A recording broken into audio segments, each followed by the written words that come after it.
예전에는요, 음식을 좀 과하게 먹었다든지 그래서 좀 소화가 잘 안 되면 항상 이렇게 소화제를 먹었죠. 소화제를 도움을 받아서 음식을 소화를 했습니다. 근데 요즘은 물론 소화제도 드시겠지만 일회용으로 포장된 이 효소를 좀 많이 드시는 것 같습니다. 이 효소가 소화에 도움을 주기 때문이죠. 효소에도 아주 다양한 종류가 있어서요, 그 바나나가 들어가 있는 이 바나나 효소는 맛도 있더라고요. 그래서 그런 효소도 있고, 아니면 뭐 곡물로 만들어진 이 곡물 효소도 있고, 뭐 다양한 종류의 효소가 있는데, 소화가 안 될 때 이 효소를 이제 하나 뜯어서 먹으면 소화에 상당히 도움을 되는, 그래서 많은 분들이 이 효소를 늘 소지하고 다니는 분들이 계십니다. 효소라는 게요, 사전을 찾아보니까 우리 몸에서 일어나는 모든 화학 반응을 촉진시키는 단백질 촉매, 이렇게 기록이 되어져 있더라고요. 그 중에서 이 소화 효소는 특별히 말 그대로 소화 과정에 관여하는 효소인데, 섭취한 음식물을 작은 단위로 잘 분해할 뿐 아니라 영양소를 적절하게 흡수하도록 돕는 역할이 바로 이 소화 효소가 하는 일이라고 합니다. 그런가 하면 효모라는 것도 있죠. 이 효모는 곰팡입니다. 미생물이죠. 술이나 빵을 만들 때 발효에 관여하는 미생물을 우리 효모라고 부릅니다. 오늘 본문에서 주님이 제자들에게 하신 말씀, 누룩을 주의하라, 이 말씀을 하셨는데, 이 누룩은요, 효소와 효모가 함께 들어있는 것, 이 두 가지 모두가 들어있는 것이 바로 누룩이라는 것입니다. 누룩은 발효시키는 역할을 해서 이 빵을 부풀게 하는 그런 성질을 가지고 있죠.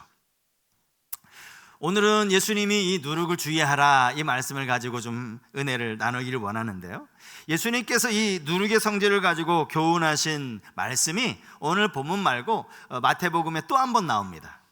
혹시 어딘지 아십니까? 천국복음, 천국의 비유를 가지고 말씀하실 때 이 말씀을 하셨어요. 마태복음 13장 33절 말씀이죠. 또 비유로 말씀하시되 천국은 마치 여자가 가루 서말 속에 갖다 넣어 전부 부풀게 한 누룩과 같으니라. 여기 가루는 그들이 식량이었던, 주식이었던 밀가루를 의미하는 것이고, 가루 서말이라 함은 엄청난 양의 밀가루를 의미하는 말씀입니다. 여인이 하루 동안 만들 수 있는 빵의 그 최대한의 양이 이 가루 서말이라고 하는데, 그 서말의 밀가루도 그것을 전부 부풀게 하기 위해서는 누룩이 그리 많이 필요하지 않다라는 거야. 아주 적은 양만 가지고도 얼마든지 이 가루를 다 부풀릴 수 있다. 그러면서 주님이 이 천국 비유를 말씀을 하시는 거죠. 누룩이 가루 전부를 부풀리게 하는 것처럼 천국의 복음 역시도 처음에는 너무나 작고 미약해 보일지 몰라도 이것이 지역을 변화시키고 사람의 심령을 변화시키고 엄청난 효과를 나타낼 것이다. 주님이 그 말씀을 하셨는데, 그 말씀이 실제로 오늘 우리에게 응답되어진 것 아닙니까? 우리는 저 멀리 이스라엘의 작은 땅 예루살렘에서 시작된 그 복음을 오늘 우리가 듣고, 전 세계에 이 복음을 듣고 많은 사람들이 예수님 앞에 오늘도 예배를 드리고 있는 것 아닙니까? 그 작은 천국 복음이 전 세계를 뒤덮고 있는 거예요. 그런데요, 오늘 본문은 그런 어떤 긍정적인 의미보다는 좀 부정적인 의미로 주님이 이 누룩을 말씀을 하고 계십니다. 제자들이 주의해야 할, 조심해야 하는 그런 누룩을 이야기하고 계신 것이죠. 사실 성경 전체를 보면 이 누룩이 긍정적인 의미보다는 주로 부정적인 의미로 사용되는 경우가 더 많은 것을 볼 수 있는데, 갈라디아서 5장 7절 이하에도 여기 누룩에 대한 이야기가 나옵니다. 너희가 다름질을 잘 하더니 누가 너희를 막아 진리를 순종하지 못하게 하더냐. 그 권면은 너희를 부르신 이에게서 난 것이 아니니라. 적은 누룩이 온 덩이에 퍼지느니라. 바울이 지금 갈라디아 교회 성도들을 향하여서 말하는 이 누룩이 무엇입니까? 이것은 당시 교회를 어지럽히던 이 거짓 교사들, 진리를 순종하지 못하도록 그렇게 만들었던 거짓 교사들의 그 교훈을 의미하는 말이죠. 그것이 아무리 처음에는 작은 곳에서 수근수근거리는 것으로 시작했다 할지라도 그것을 그냥 작다고, 별것 아니라고, 몇 사람이 그냥 이야기하는 거겠지, 그렇게 내버려 두면 안 된다는 거예요. 절대 무시하면 안 된다는 거예요. 그러면서 누르게 이야기를 하고 있는 거예요. 철저히 경계하지 않으면 교회 전체가 이 누르게 영향을 받을 것이기 때문이죠. 오늘 이 본문에 바로 앞에 기록된 말씀을 보시면 여기 바리새인과 사두개인들이 등장을 하는데, 이들이 예수님을 시험하는 장면이 나옵니다. 그들은 예수님께 나와서 하늘로부터 오는 표적을 구합니다. 좀 표적을 보여달라, 그렇게 예수님께 요청을 했고, 예수님은 그들에게 내가 너희에게 보여줄 표적은 요나의 표적밖에 없다, 이런 말씀을 하십니다. 그런데 예수님께 나와서 표적을 요구했던 일은 이미 그 앞에서도 한번 있었던 일이죠. 마태복음 12장 38절에 보면 여기 이렇게 나옵니다. 그때 서기관과 바리새인 중 몇 사람이 말하되 선생님이여 우리에게 표적 보여주시기를 원하나이다. 여기는 서기관과 바리새인들이 나오는데 예수님께 찾아와서 똑같은 요구를 한 겁니다. 제가 예전에 이 본문을 가지고 설교했던 기억이 있어요. 이들이 정말 예수님을 믿고 싶어서 예수님 조금만 더 제가 보면 확실히 예수님 믿겠습니다, 그런 취지로 예수님께 표적을 요구한 것이 아니라고 말씀을 드렸어요. 이미 그들 마음속에 마음의 문이 닫혀서 예수님을 믿고자 하는 마음은 추도 없습니다. 이런 요구를 한 것은 다만 예수님을 시험하려고, 예수님을 함정에 올무에 빠뜨리려고 그런 요청을 했다라는 거죠. 그때도 예수님은 오늘 본문과 똑같은 말씀을 하셨어요. 선지자 요나의 표적밖에는 보일 표적이 없다라고 말이죠. 오늘 본문도 마찬가지입니다. 오늘 본문 1절에 보니까 여기에는 이렇게 나와 있네요. 예수님을 시험하려고. 분명한 것은 예수님을 시험하기 위해서 표적을 요구했다라는 거예요. 주님은 똑같이 요나의 표적을 말씀하시고 그 자리를 떠나가십니다. 그리고 나서 이제 오늘 본문이 시작이 되는 거예요. 바리새인들과 사두개인들의 누룩을 주의하라, 주님이 이 말씀을 하셨을 때 제자들은 예수님의 말씀을 오해했습니다. 자, 보면 7절 말씀을 한번 보시겠습니까? 제자들이 서로 논의하여 이르되 우리가 떡을 가져오지 아니하였도다 하거늘. 그들의 오해가 무엇입니까? 아이고, 예수님이 지금 떡 가져온 것 가지고 우리를 책망하시네? 왜 떡 안 챙겼지? 라고 그들끼리 서로 논의를 했다라는 거예요. 예수님이 지금 떡 가져오지 않은 문제를 가지고 자기들을 책망하시는 것으로 오해를 한 겁니다. 이렇게 오해할 수밖에 없었던 것은요, 아마도 제자들이 이렇게 배를 타고 좀 갈릴리 호수 건너 이동할 때는 필히 이 떡을, 자기들이 먹을 양식을 챙겼던 것 같아요. 본문 5절에 보면 떡 가져가기를 잊었더니 이런 말이 나와요. 잊어버렸다라는 건 뭐예요? 예전까지는 늘 챙겨왔다라는 거죠. 항상 예수님과 제자들 먹을 그 떡을 챙겨왔는데 하필 이때 잊어버린 거예요. 뭐 정신이 없었는지 무슨 경황이 없었는지 떡을 가져오는 것을 깜빡한 거예요. 지금 예수님이 배가 고파서 이제 식사 때가 되어가지고 떡을 찾으시는데, 아이고 이 떡 안 가져왔다고 주님이 지금 우리를 책망하시는구나, 자기들이 서로 논의를 했다고 하는데 이 논의가 뭐겠습니까? 아이 너 왜 떡 안 갖고 왔어? 떡 챙겨야지. 너 때문에 우리가 지금 단체로 욕을 먹잖아. 아마 떡 가져오지 않은 그 제자를 들어서 막 핀잔을 하면서 화를 내고 있었을지도 몰라요. 근데 주님은 사실 그 얘기가 아니었죠.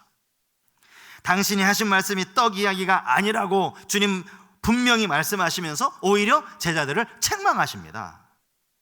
뭐라고 책망하시는가 보니까 믿음이 작은 자들아, 믿음이 작은 자들아, 이렇게 책망을 하세요. 그리고는 앞에서 주님이 행하셨던 두 가지 기적, 보리떡 5개 물고기 2마리를 가지고 5,000명을 먹이신 그 기적, 떡 7개를 가지고 4,000명을 먹이신 그 기적 이야기를 하시고 있는 거예요. 믿음이 작은 자들아. 여러분, 우리가 언뜻 생각해 보기에 믿음이 작은 자들아 이렇게 책망을 하는 게 좀 본문의 경우에 맞지 않아 보입니다.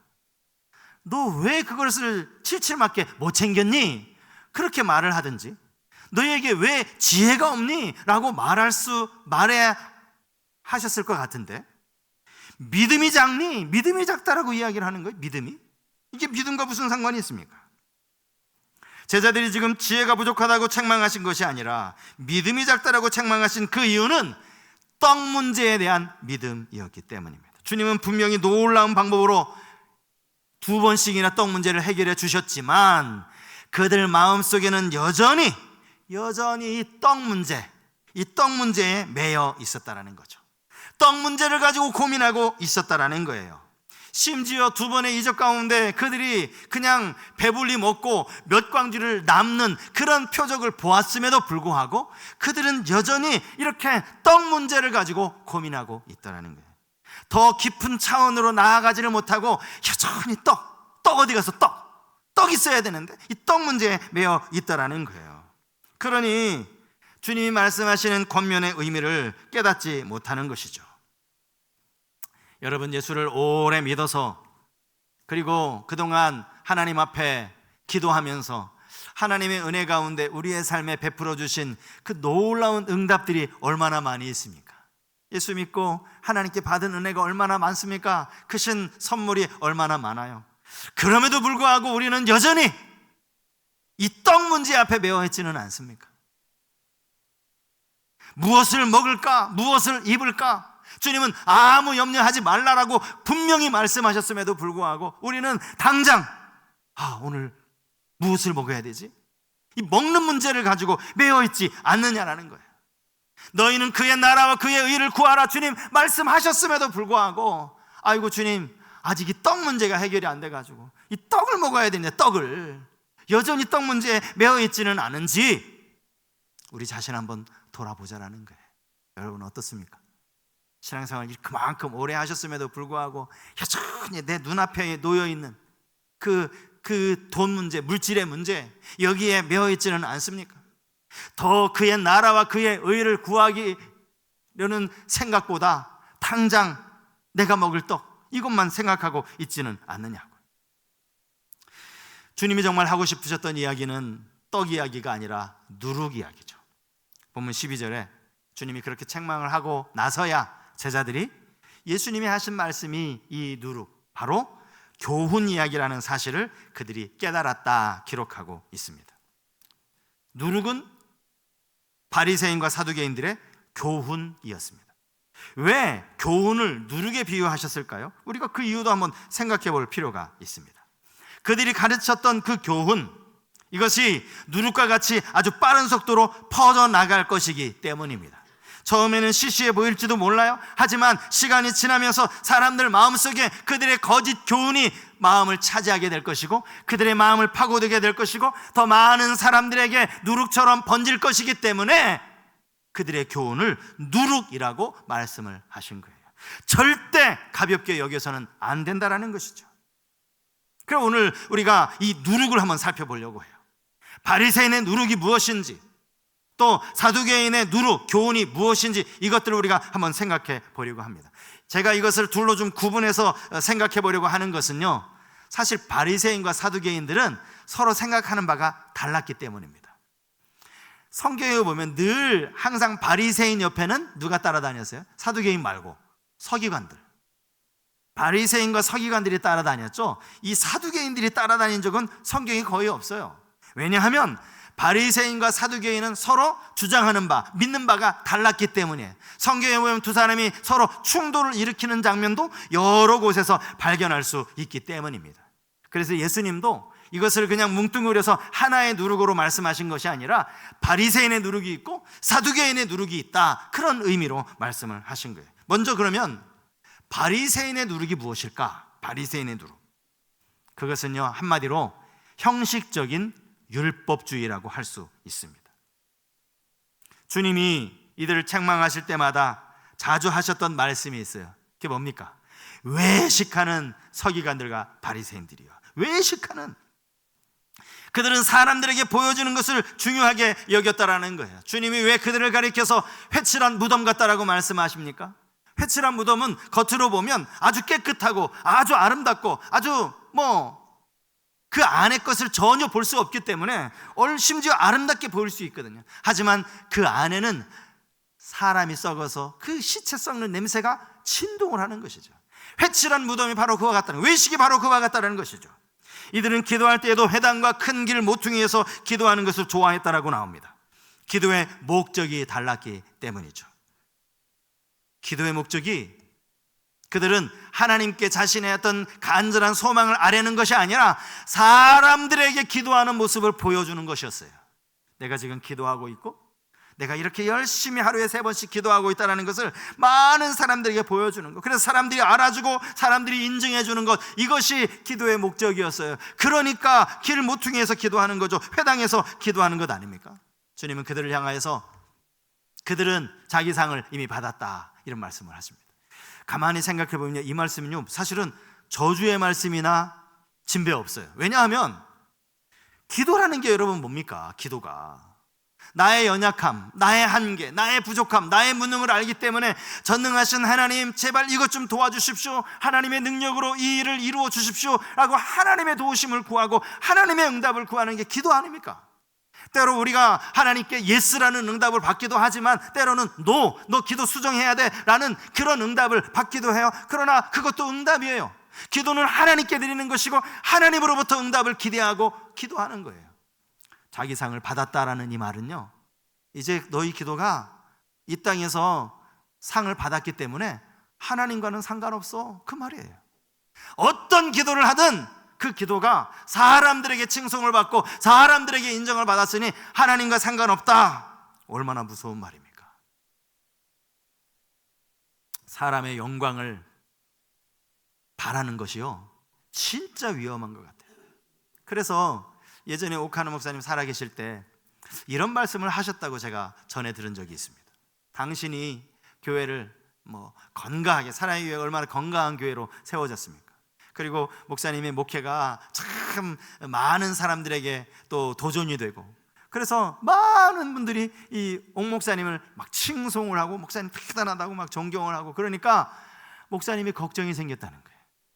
내가 이 땅에서 사람들로부터 너무나 많은 영광을 받고 너무나 많은 인정을 받아서 내가 하나님 앞에 갔을 때 이처럼 말씀하시지 않을까? 너 이 땅에서 영광 다 받지 않았느냐?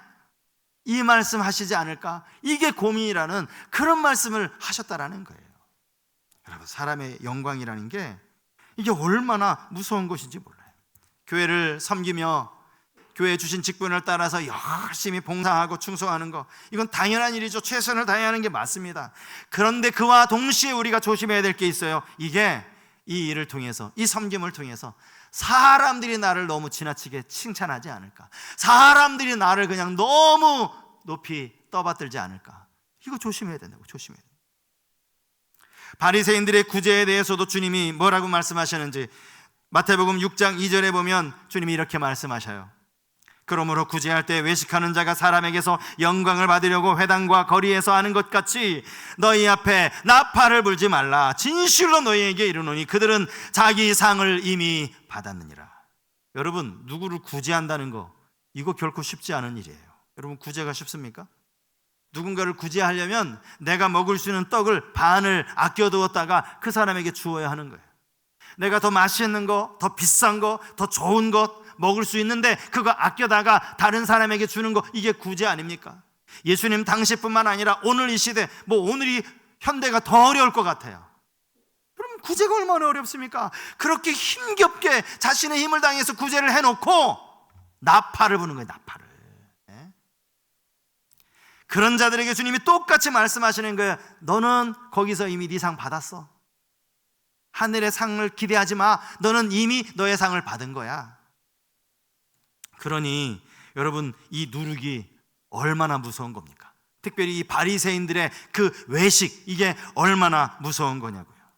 오늘날 많은 교회와 많은 그리스도인들 가운데 이 누룩이 얼마나 깊이 퍼져 있는지 몰라요. 한편으로 이 누룩을 진짜 조심해야 될 사람이 목사다, 이런 생각도 들었습니다. 왜냐하면 목사가 사실 하나님께 부름받은 종으로 강단에서 하나님의 말씀을 전하는 것이 가장 중요한 사명 아닙니까? 그런데 그 하나님의 말씀을 전할 때 어떻게 하면 성도님들이 은혜를 받을까? 어떻게 하면 성도님들이 마음이 좀 편해지고 위로가 될까? 어떻게 하면 성도님들을 축복할까? 자꾸 이 갈등이 되는 거예요. 여기서 책망하는 설교만 매번 해보세요. 뭐 이 교회만 있나? 다른 교회도 있지. 그런 생각 때문에 어떤 본문을 가지고, 때로는 이 본문이 정말 내가 하고 싶은 말인가, 아니면 하나님께서 우리 교회 성도님들에게 들려주고 싶은 말씀인가, 이걸 가지고 씨름을 하는 거예요. 사실 지난 주간에요, 이 본문이요, 결국 이제 마태복음 본문으로 돌아오기는 했지만 이게 목요일 새벽에 결정이 된 거예요. 계속 여러 본문을 가지고 막 고민을 하는 거예요. 성도님들이 좀 좋아할 말씀, 그래도 은혜 받았다는 얘기 들으면 좋으니까, 좀 뭐 설교가 좋다고 위로받았다고 하면 좋으니까 자꾸 그런 말씀을 가지고 본문을 여러 곳을 묵상을 하다가 결국은 내가 원하는 대로 성도님들 귀에 듣기 좋으라고 그렇게 말씀을 전하는 게 맞나, 이런 고민을 하게 된 겁니다. 안식월 기간에요, 그 마지막 제가 한 주간은 그 경기도 광주에 있는 소망 수양관에서 2박 3일 저 혼자 가서 좀 기도도 하고 성경도 보고 또 다음 사역에 대해서 여러 가지 고민도 하고, 이제 그렇게 이제 소망 수양관을 다녀왔는데, 첫날 저녁에 이제 그 수양관 식당으로 밥을 먹으러 갔는데, 거기 예전에 교회에서 같이 사역했던 그 동기 목사님이 거기 있는 거예요. 7년 만에 만난 거죠. 너무 반가워서 잘 지내냐고. 그분도 휴가 기간이래요. 휴가 기간에 혼자 오셨더라고요. 그래서 이제 같이 밥을 먹고 이제 차를 마시면서 이런저런 이야기하는데 제게 물어요. 목사님은 설교 본문을 어떻게 정하시느냐. 모든 설교자들이 이거 가지고 고민한다라는 거죠. 그래, 본문 정하는 게 참 어렵다. 이거 뭐 내가 전하고 싶은 걸 전할 것이 아니라 정말 하나님이 우리 교회 성도님들에게 들려주시기를 원하는 그 말씀을 전하는 게 쉽지 않다, 이런 이야기를 나눴습니다. 사람의 인기를 얻으려고 잘못된 것이죠. 교회 안에 직분을 주신 것도 마찬가지입니다. 사람에게 잘 보이기 위함이 아닙니다. 자꾸 사람을 의식하면 여기 외식주의가 되고 형식주의가 되기가 쉽습니다. 여러분은 경건의 모양을 추구하기를 원하십니까? 경건의 능력을 추구하기를 원하십니까? 경건의 능력을 추구하는, 경건의 능력을 소망하며 살아가는 성도님들이 다 되실 수 있기를 바랍니다. 이 외식주의란, 그런가 하면 두 번째, 사두개인의 누룩이 있는데요, 이 사두개인의 누룩은 한마디로 세속적인 쾌락주의라고 할 수 있습니다. 세속적인 쾌락주의. 오늘 이 본문의 병행구절이라고 할 수 있는 이제 마가복음 8장에 보면, 성경을 또 읽으시는 분 중에는 오늘 본문과 똑같은 말씀이 마가복음 8장에 나오는데, 거기 보면 예수님이 이렇게 말씀하시거든요. 바리새인들의 누룩과 헤롯의 누룩을 주의하라, 이렇게 나와 있어요. 오늘 본문은 사두개인인데 뭐가 맞지? 이거 분명히 하나는 틀렸는데 라고 여러분 오해하실 수 있는데, 사실은 틀린 게 아닙니다. 왜냐하면 이 사두개인들 중에는요, 헤롯 당원이 많았어요. 이 헤롯, 정치적인 그 자기의 어떤 실리를 추구하려고 헤롯 당원에 들어가 있는 사람들이 많았어요. 그래서 사두개파 하면 헤롯 당원이라고 이렇게 연결 지을 수가 있었다라는 거죠. 그들의 세속주의라는 게 뭡니까? 현실에 타협하면서 그냥 현실에 안주하면서 현실 지상주의로 살아가는 그러한 삶을 의미하는 것이죠. 특별히 사두개인들은요, 부활을 믿지 않았다고 합니다. 놀랍죠? 부활을 믿지 않아요? 천사도 믿지 않고 영생도 믿지 않았다고 그래요. 사도행전 23장 8절에 나와 있습니다. 자, 사도행전 23장 8절이요. 이는 사두개인은 부활도 없고 천사도 없고 영도 없다 하고 바리새인은 다 있다 함이라. 서로 이렇게 생각이 달랐던 거죠. 믿음이 달랐던 것이죠.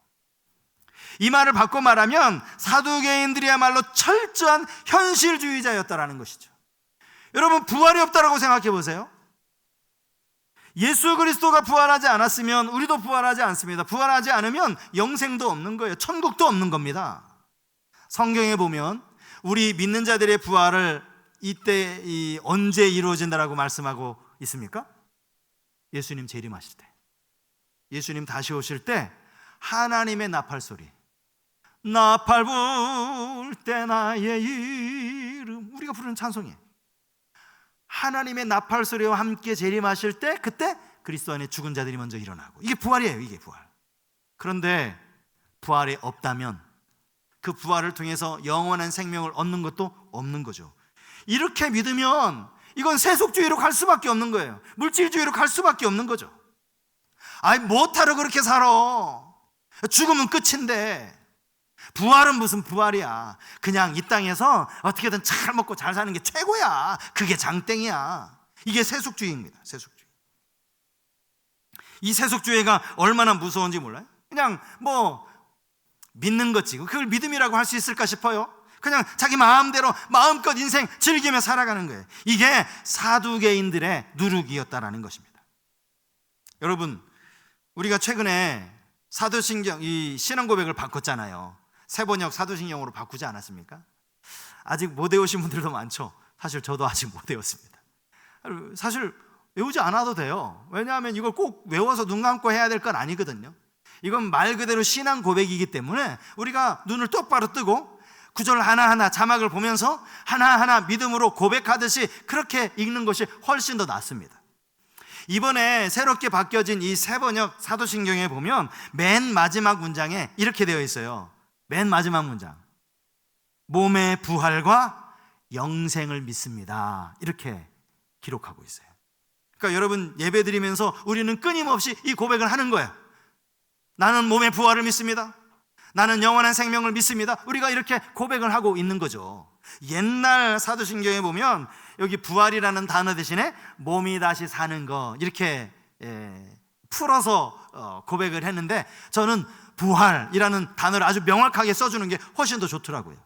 다시 사는 것과, 이게 영생이잖아요. 다시 사는 것, 이것보다 영생이라고 써져 있는 게 훨씬 더 좋아요.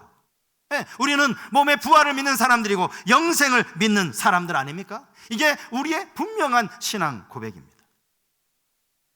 우리에게 부활장이라고 알려져 있는 고린도전서 15장에 보면요, 이런 말씀이 있어요. 자, 15장 19절 말씀인데 우리 한번 다 같이 한번 읽었으면 좋겠습니다. 같이 한번 읽겠습니다. 시작. 만일 그리스도 안에서 우리가 바라는 것이 다만 이 세상의 삶뿐이면 모든 사람 가운데 우리가 더욱 불쌍한 자이리라. 저는 이 말씀을 읽을 때마다요, 얼마나 공감이 되는지. 맞아. 부활이 없다면 이 세상에 가장 불쌍한 사람, 예수 믿는 사람. 부활이 없다면 말이죠. 여러분, 우리가 예수 믿는다는 것 때문에, 여러분, 이렇게 날씨 좋고, 여러분 요즘 단풍철 아닙니까? 아니, 이렇게 좋은 날 단풍 구경을 받으니 가실 수 있는데 주일 지키겠다고 그 예배만 드립니까? 어떤 분들은 아침 일찍 와가지고 막 주방에 가고 찬양대 서고 교사하고. 여러분, 왜 이렇게 우리가 고생합니까? 아니, 왜 우리의 물질을, 우리의 돈을 왜 하나님께 헌금해라고 갖다 바치냐고요? 왜 우리의 시간을 드리고 우리의 몸을 들여서 봉사하느냐고요? 영생을 믿기 때문 아닙니까? 부활을 믿기 때문 아닙니까? 우리가 이 땅에서 썩어질 것에 재물을 쌓아두는 것이 아니라 썩지 않을 곳에 재물을 쌓아두기 위해서, 그 영생을 위해서 그렇게 우리가 봉사하는 것 아닙니까? 그리스도 안에서 경건하게 살고자 하는 자들은 박해를 받을 것이라 성경은 말하고 있어요. 여러분, 믿음대로 산다고 얼마나 많은 박해를 받습니까? 남자분들 술자리 크고 신앙 양심 지키려고 이거 피하느라고 얼마나 많은 구박을 받습니까? 이런저런 일로 믿는다는, 신앙생활 한다는 이유 때문에 많은 박해를 우리가 받고 있지 않아요? 그것을 끝까지 참아내는 이유가 뭡니까? 이유가 부활이 있기 때문이에요. 부활이 우리에게 영원한 생명, 천국의 소망이 있기 때문 아니냐고요. 이게 무너지면요, 우리 진짜 가장 불쌍한 사람들이에요. 제가 가장 불쌍하고 다 불쌍한 사람 아닙니까? 그렇지 않다라는 거죠. 절대 그렇지 않습니다. 여러분, 부활이 없다면 기독교가 지금까지 존재했겠습니까? 우리는 분명히 요한복음 3장 16절 말씀도 부활이 없다라고 말하면요, 이 말도 틀린 말씀이에요. 왜냐하면 그를 믿는 자마다 멸망치 않고 영생을 얻게 하려 하십니다. 영생이 어디 있어요? 영생을 믿지 않으면 이 성경 틀린 거죠.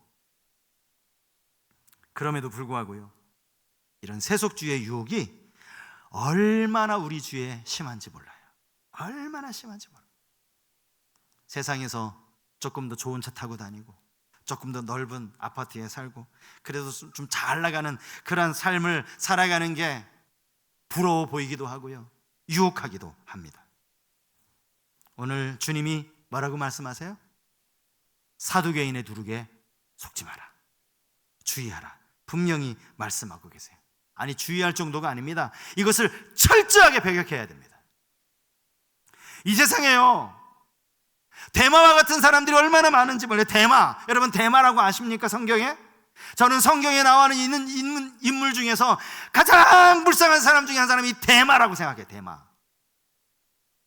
디모데후서 4장 10절 말씀이에요. 대마는 이 세상을 사랑하여 나를 버리고 데살로니가로 갔고, 그레스게는 갈라디아로, 디도는 달마디아로 갔고. 대마, 바울만 버린 게 아니죠. 그는 복음을 버린 거죠. 왜요? 세상을 사랑했기 때문에. 이 세상의 유혹에 그는 뿌리치지 못하고 결국 이 사두개인의 누룩에 넘어가고 만 거예요. 대마가 처음부터 믿음이 그냥 별로 시원치 않았던 사람이라면 뭐 그럴 수 있다고 쳐요. 대마라는 이름이요, 성경에, 신약 성경에 2번 더 나옵니다. 골로새서에 1번 나오고 빌레몬서에도 나와요. 여기에 대마라는 이름이 어떻게 나오느냐? 의사 누가와 함께 나옵니다. 누가복음과 사도행전을 기록했던 의사 누가, 신실하게 복음을 따랐던 누가, 바울의 동역자 누가, 그 누가 옆에 대마라는 이름이 나와 있어요. 대마도 한때는 바울의 동역자였다는 것이죠. 빌레몬서도 마찬가지입니다. 많은 바울의 동역자 이름을 쭉 열거하는 가운데 거기 대마라는 이름이 있어요. 그때까지만 해도 대마는 정말 열심히 바울을 도와서 그렇게 복음을 위해서 살았던 사람인데, 언제부터인가 세상이 좋아지고 세상을 사랑하게 되고 세상을 따라간 것 아닙니까? 세속주의, 쾌락주의가 바로 이 세상을 사랑하는 것 아니냐고요. 저는 여러분들이 성경에 나오는 어리석은 부자가 되지 않기를 축복합니다. 어리석은 부자, 곡간 새로 지어놓고 더 크게 짓고 여러 해 물건 잔뜩 쌓아놓고 내 영혼아 편히 쉬자, 편히 쉬자. 진짜 어리석은 부자 말이죠. 말로는 천국 백성이라고 하면서 여전히 세상에 소망을 두고 살아가고 있지는 않은지, 오늘 이 말씀 통해 우리 자신을 한번 돌아보실 수 있길 바랍니다. 로마서 12장 2절 말씀을 우리 한번 다 같이 읽고 나서 함께 찬양하고 기도하는 시간 가지려고 하는데요, 이 로마서 12장 2절 말씀을 잘 한 구절 한 구절 마음에 새기듯이 한번 읽었으면 좋겠습니다. 자, 한번 다 같이 읽어보시겠습니다. 시작. 너희는 이 세대를 본받지 말고 오직 마음을 새롭게 함으로 변화를 받아 하나님의 선하시고 기뻐하시고 온전하신 뜻이 무엇인지 분별하도록 하라. 아멘. 이 세대를 잘 분별할 줄 아는, 이 시대에 바리새인의 누룩이 얼마나 많은지 모릅니다. 교회 안에 사두개인의 누룩이 얼마나 많이 판을 치고 있는지 몰라요. 마음을 성령으로 새롭게 하는 은혜가 오늘 예배하는 모든 성도님들 가운데 있어지기를 주의 이름으로 축복합니다.